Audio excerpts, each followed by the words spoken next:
Country music is music of the people. The old phrase was 3 chords and the truth. Because you're mine, I walk the line. There is a lot of pride and a lot of patriotism in it, but I think we can all get together on a cheating song. Nashville is a crazy town. If people don't like country, it's because they haven't heard it yet.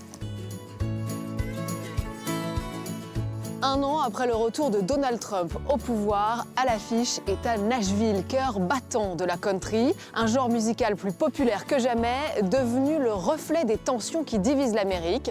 Dans ce premier épisode, on revient sur l'explosion de la country et les raisons de son succès. Pour comprendre pourquoi ce genre explose, il faut pousser la porte de ce studio. We have a big day today, Baba. Is today the day that we hang out and talk To French people. So they want to find out all about country music. To go, hey, welcome! Nice to meet you. What? No, Welcome to America! That's close enough. Depuis presque 30 ans, Big D and Bubba présentent l'une des émissions country les plus écoutées du pays. En ce moment, l'artiste qu'on diffuse le plus est sans doute Morgan Wallen. Voilà un petit aperçu. Ça s'appelle Whiskey Glasses.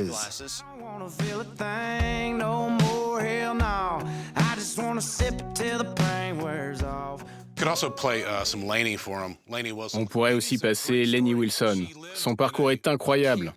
Elle a vécu pendant 3 ans dans un camping-car au bord de la route en essayant de percer. Et voilà l'histoire d'une fille qui a tout fait pour s'en sortir. Et elle vient de remporter le prix d'artiste de l'année aux Country Music Awards. Voici Laredo. This is called Laredo.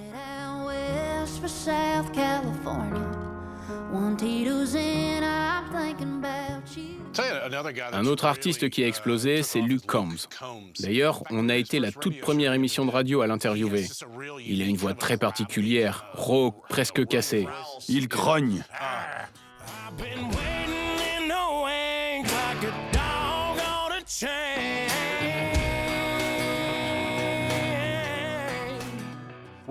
On dit toujours que la country, c'est un peu d'enfer et un peu de divin. Il y a des chansons sur la bière, mais aussi sur l'Église et l'amour de Dieu. Ça parle des gens. Ça parle de la vie. C'est un genre qui parle vrai. Il y a cette expression, 3 accords et la vérité. Peu importe le moment où on en est dans la vie, il y a toujours une chanson dans laquelle on se reconnaît.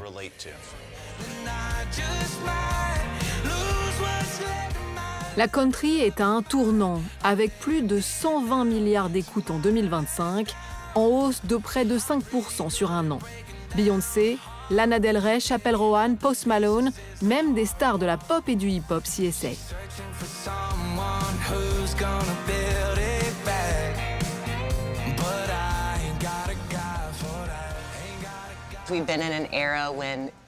Nous vivons un âge d'or de la country sur le plan commercial.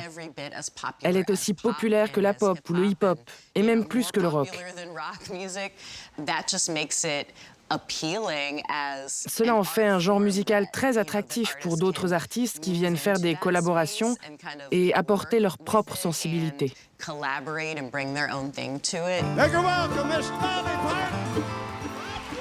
Surnommée Music City, Nashville a vu les débuts de Dolly Parton et Taylor Swift. C'est là que Johnny Cash a lancé sa carrière au Grand Ole Opry, une émission légendaire qui vient de fêter ses 100 ans et devenue une salle mythique où se produisent les plus grands artistes country.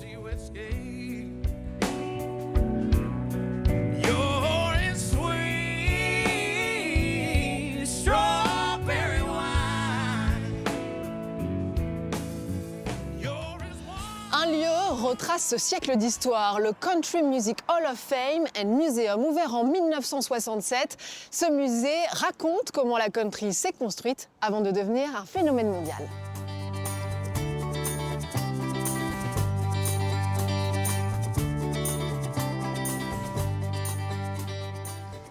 C'est le tout premier costume noir de Johnny Cash qu'il portait dans les années 50. Il a été personnalisé par sa mère qui a cousu les rubans.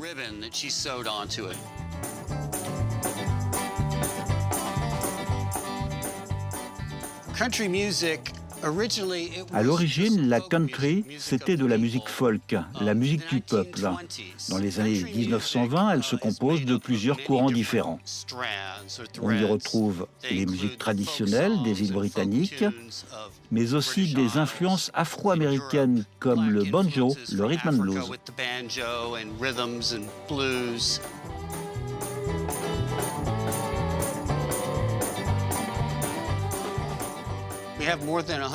Plus de 150 artistes ont aujourd'hui leur place au Country Music Hall of Fame and Museum. Parmi eux, Garth Brooks, Kenny Chesney, Reba McEntire ou encore Dolly Parton. Des grands noms de la country qui ont pour la plupart enregistré l'une de leurs chansons au mythique RCA Studio, en plein cœur de Nashville. Ici, sur ces murs, on retrouve les visages d'artistes de légende. Toutes ces photos ont été prises dans ce studio chargé d'histoire.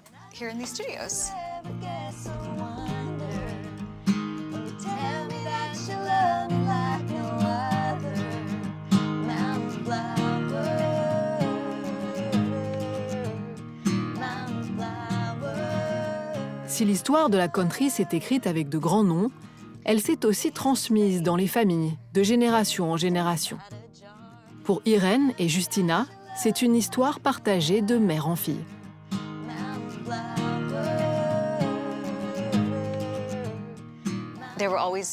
Il y avait toujours des musiciens à la maison, des sessions d'impro, des instruments. Et quand ma mère donnait des concerts, j'étais souvent là, en train de faire mes devoirs dans les coulisses. Elle chantait toujours dès qu'elle entendait de la musique. Un jour, je passais une audition au Bluebird, quelqu'un jouait avant moi, et Justina s'est mise à chanter avec lui. Vraiment? Oui, Je ne m'en souviens pas. c'est normal. Transmettre la musique country à mes filles est le plus grand honneur de ma vie. Justina a grandi à Nashville. Multi-instrumentiste et polyglotte, elle incarne une nouvelle génération d'artistes qui portent la country au-delà des frontières américaines.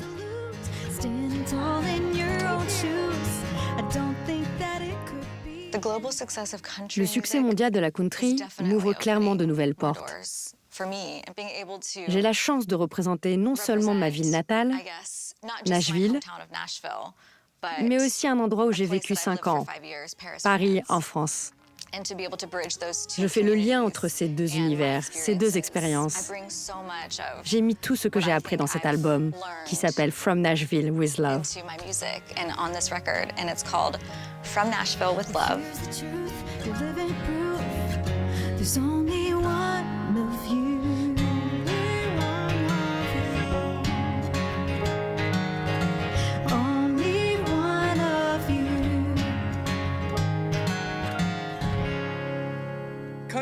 J'aime la country car c'est aussi une communauté.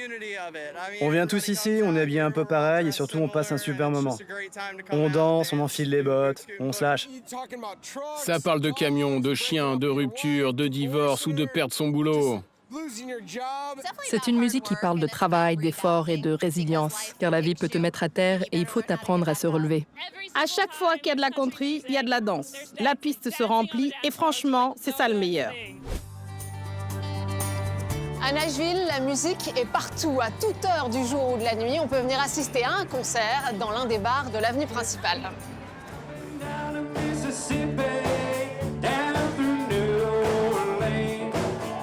Originaire du Michigan, Waylon Hanel a parcouru plusieurs centaines de kilomètres pour venir à Nashville, berceau de la musique qu'il écoute depuis son enfance.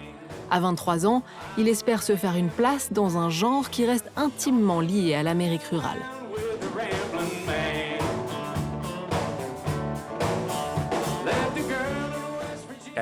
Je chante à propos de l'Amérique. J'aime profondément ce pays. À mes yeux, c'est un endroit idéal pour vivre, parce qu'on y est libre. Dans ses chansons, Waylon parle du quotidien, des histoires de travail, de famille, de persévérance. et s'adresse à cette Amérique ordinaire qui a voté en masse pour Donald Trump.